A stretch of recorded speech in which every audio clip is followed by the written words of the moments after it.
ओम श्री साईनाथाय नमः। बाबा की परम कृपा से हम अब अध्याय 41 शुरू करते हैं। बाबा के चित्र की कथा, चिंदी चोरी की बात, ज्ञानेश्वरी के लिए भक्त ने सहे बड़े आघात। इस अध्याय में चित्र की कथा, चिंदियों की चोरी और ज्ञानेश्वरी के पठन की कथा का श्रवण करेंगे। गत अध्याय में वर्णित घटना के 9 वर्ष पश्चात अली मोहम्मद हेमाड़ पंत से मिले और वह पिछली कथा निम्नलिखित रूप में सुनाई। एक दिन बंबई में घूमते फिरते मैंने एक दुकानदार से बाबा का चित्र खरीदा, उसे फ्रेम करवाया और अपने घर लाकर दीवार पर लगा दिया। मुझे बाबा से स्वाभाविक प्रेम था, इसलिए मैं प्रतिदिन उनका श्री दर्शन किया करता था। जब मैंने आपको वह चित्र भेंट किया, उसके 3 माह पूर्व मेरे पैर में सूजन आने के कारण शल्य चिकित्सा भी हुई। मैं अपने साले नूर मोहम्मद की यहां पड़ा हुआ था। खुद मेरे घर पर 3 माह से ताला लगा था और उस समय वहां पर कोई न था। केवल प्रसिद्ध बाबा अब्दुल रहमान, मौलाना साहेब, मोहम्मद हुसैन, साईं बाबा, ताजुद्दीन बाबा और अन्य संत चित्रों के रूप में वहां विराजमान थे, परंतु काल चक्र ने उन्हें भी न छोड़ा। मैं बीमार पड़ा हुआ था तो फिर मेरे घर में उन लोगों को कष्ट क्यों हो। ऐसा समझ में आता है कि वे भी आवागमन अर्थात जन्म मृत्यु के चक्कर से मुक्त नहीं हैं। अन्य चित्रों की गति तो उनके भाग्यानुसार ही हुई, परंतु केवल श्री साईं बाबा का ही चित्र कैसे बच निकला, इसका रहस्योद्घाटन अभी तक कोई नहीं कर सका है।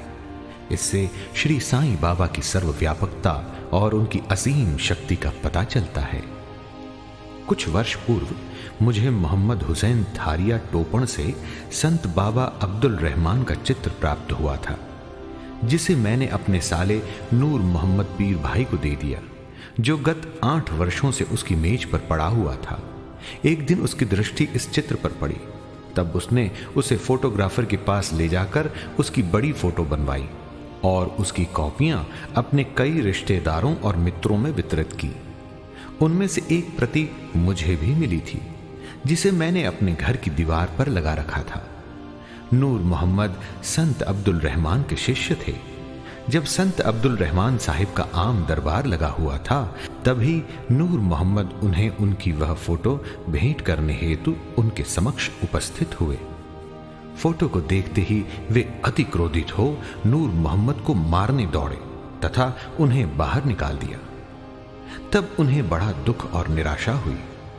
फिर उन्हें विचार आया कि मैंने इतना रुपया व्यर्थ ही खर्च किया, जिसका परिणाम अपने गुरु के क्रोध और अप्रसन्नता का कारण बना।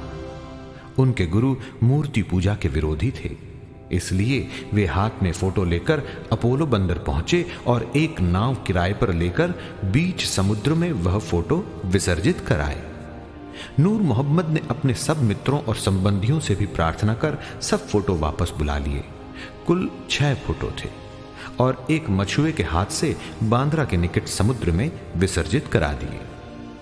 इस समय मैं अपने साले के घर पर ही था। तब नूर मोहम्मद ने मुझसे कहा कि यदि तुम संतों के सब चित्रों को समुद्र में विसर्जित करा दोगे तो तुम शीघ्र स्वस्थ हो जाओगे। यह सुनकर मैंने मैनेजर मेहता को अपने घर पर भेजा और उसके द्वारा घर में लगे हुए सब चित्रों को समुद्र में फेंकवा दिया। 2 माह पश्चात जब मैं अपने घर वापस लौटा तो बाबा का चित्र पूर्ववत लगा देखकर मुझे महान आश्चर्य हुआ।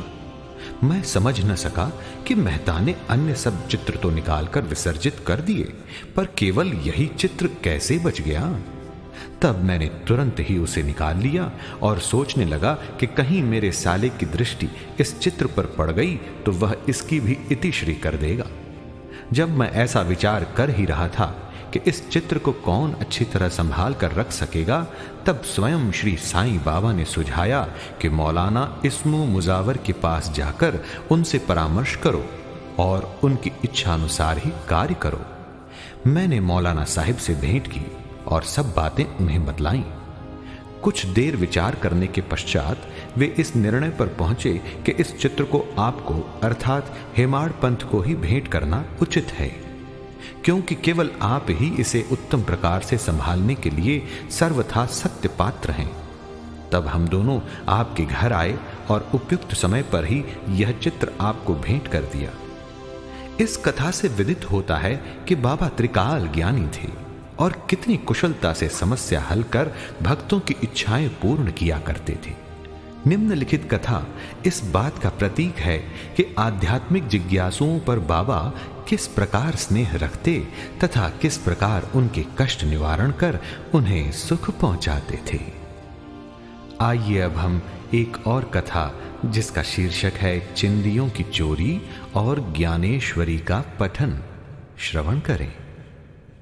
श्री बी.वी. देव जो उस समय डहाणू के मामलेदार थे, उनको दीर्घ काल से अन्य धार्मिक ग्रंथों के साथ साथ ज्ञानेश्वरी के पठन की तीव्र इच्छा थी।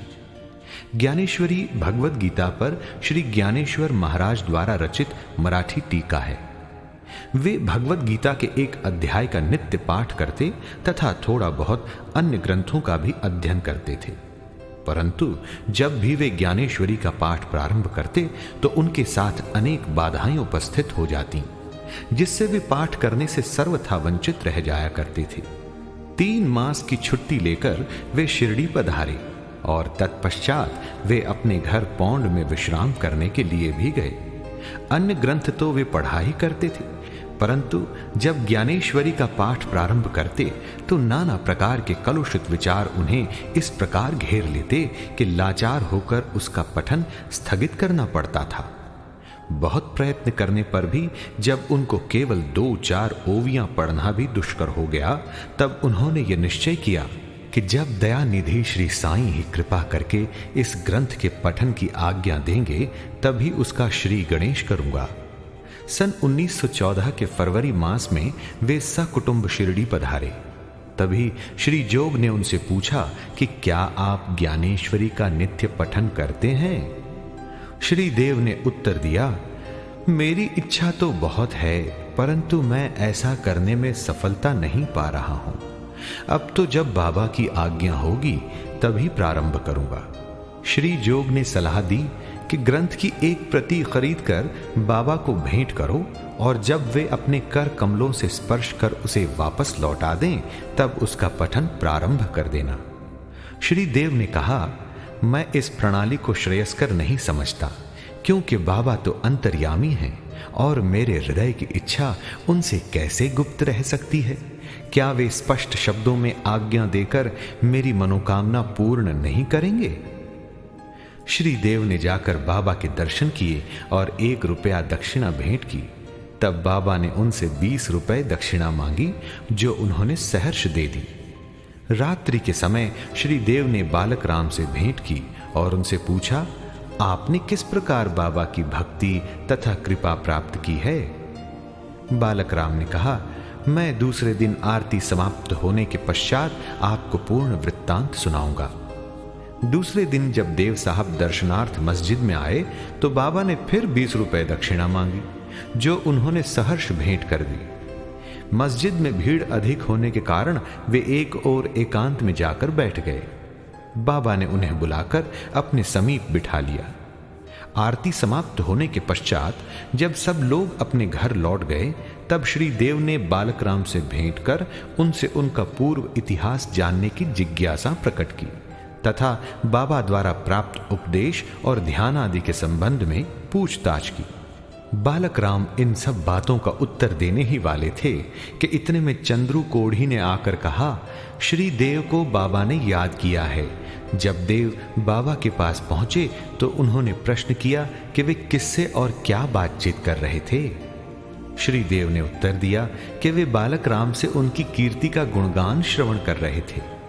तब बाबा ने उनसे पुनः 25 रुपए दक्षिणा मांगी, जो उन्होंने सहर्ष दे दी। फिर बाबा उन्हें भीतर ले गए और अपना आसन ग्रहण करने के पश्चात उन पर दोषारोपण करते हुए कहा, मेरी अनुमति के बिना तुमने मेरी चिंदियों की चोरी की है। श्री देव ने उत्तर दिया, भगवान, जहां तक मुझे स्मरण है मैंने ऐसा कोई कार्य नहीं किया है। परंतु बाबा कहां मानने वाले थे। उन्होंने अच्छी तरह से ढूंढने को कहा। उन्होंने खोज की परंतु कहीं कुछ भी न पाया। तब बाबा ने क्रोधित होकर कहा कि तुम्हारे अतिरिक्त यहां और कोई नहीं है, तुम ही चोर हो। तुम्हारे बाल तो सफेद हो गए हैं और इतने वृद्ध होकर भी तुम यहां चोरी करने को आए हो। इसके पश्चात बाबा आपे से बाहर हो गए और उनकी आंखें क्रोध से लाल हो गईं। वे बुरी तरह से गालियां देने और डांटने लगे। देव शांति पूर्वक सब कुछ सुनते रहे। वे मार पड़ने की भी आशंका कर रहे थे कि 1 घंटे के पश्चात ही बाबा ने उनसे वाड़े को लौटने को कहा। वाड़े लौटकर उन्होंने जो कुछ हुआ था उसका पूर्ण विवरण जोग और बालक राम को सुनाया। दोपहर के पश्चात बाबा ने सबके साथ देव को भी बुलाया और कहने लगे, शायद मेरे शब्दों ने इस वृद्ध को पीड़ा पहुंचाई होगी। इन्होंने चोरी की है और इसे ये स्वीकार नहीं करते हैं। उन्होंने देव से पुनः 12 रुपए दक्षिणा मांगी, जो उन्होंने एकत्र करके सहर्ष भेंट करते हुए उन्हें नमस्कार किया। तब बाबा देव से कहने लगे, तुम आजकल क्या कर रहे हो? देव ने उत्तर दिया, कुछ भी नहीं बाबा। तब बाबा ने कहा, प्रतिदिन पोथी ज्ञानेश्वरी का पाठ किया करो। जाओ, वाड़े में बैठकर क्रमशः नित्य पाठ करो और जो कुछ भी तुम पढ़ो उसका अर्थ दूसरों को प्रेम और भक्ति पूर्वक समझाओ। मैं तो तुम्हें सुनहरा शेला भेंट देना चाहता हूं, फिर तुम दूसरों के समीप चिंदियों की आशा से क्यों जाते हो? क्या तुम्हें ये शोभा देता है? पोथी पढ़ने की आज्ञा प्राप्त करके देव अति प्रसन्न हुए। उन्होंने सोचा कि मुझे इच्छित वस्तु की प्राप्ति हो गई है और अब मैं आनंद पूर्वक पोथी अर्थात ज्ञानेश्वरी पढ़ सकूंगा। उन्होंने पुनः साष्टांग नमस्कार किया और कहा, हे प्रभु, मैं आपकी शरण में हूं, आपका अबोध शिशु हूं, मुझे पाठ में सहायता कीजिए। अब उन्हें चिंदियों का अर्थ स्पष्टतया विदित हो गया था कि उन्होंने बालक राम से जो कुछ पूछा था वह चिंदी स्वरूप था। इन विषयों में बाबा को इस प्रकार का कार्य रुचिकर नहीं था, क्योंकि वे स्वयं प्रत्येक शंका का समाधान करने को सदैव तैयार रहते थे। दूसरों से निरर्थक पूछताछ करना वे अच्छा नहीं समझते थे। इसलिए उन्होंने डांटा और क्रोधित हुए देव ने इन शब्दों को बाबा का शुभ आशीर्वाद समझा तथा वे संतुष्ट होकर घर लौट गए। ये कथा यहीं समाप्त नहीं होती। अनुमति देने के पश्चात भी बाबा शांत नहीं बैठे तथा 1 वर्ष के पश्चात वे श्री देव के समीप गए और उनसे प्रगति के विषय में पूछताछ की। 2 अप्रैल सन 1914 गुरुवार को सुबह बाबा ने स्वप्न में देव से पूछा, क्या तुम्हें पोथी समझ में आई? जब देव ने स्वीकारात्मक उत्तर न दिया तो बाबा बोले, अब तुम कब समझोगे?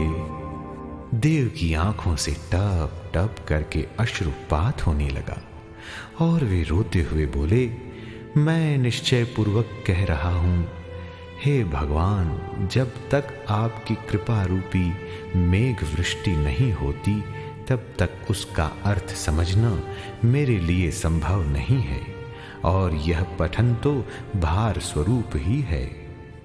तब वे बोले, मेरे सामने मुझे पढ़कर सुनाओ, तुम पढ़ने में अधिक शीघ्रता किया करते हो। फिर पूछने पर उन्होंने अध्यात्म विषयक अंश पढ़ने को कहा। देव पोथी लाने गए और जब उन्होंने नेत्र खोले तो उनकी निद्रा भंग हो गई। अब पाठक स्वयं ही इस बात का अनुमान कर लें कि देव को इस स्वप्न के पश्चात कितना आनंद प्राप्त हुआ होगा। श्री देव अभी अर्थात सन 1944 तक तो जीवित हैं और मुझे गत 4-5 वर्षों के पूर्व उनसे भेंट करने का सौभाग्य प्राप्त हुआ था। जहां तक मुझे पता चला है वह यही है कि वे अभी भी ज्ञानेश्वरी का पाठ किया करते हैं। उनका ज्ञान अगाध और पूर्ण है। यह उनके साईं लीला के लेख से स्पष्ट प्रतीत होता है। तारीख 19/10/1944। बड़ी दृष्टि राखे बिना महाज्ञान ना होए, छोटी बातों में फंसा अपने कर्म को रोए। श्री सद्गुरु साईनाथार्पणमस्तु। शुभम भवतु। अध्याय 41 संपूर्णम। साई नारायण नारायण हरि हरि।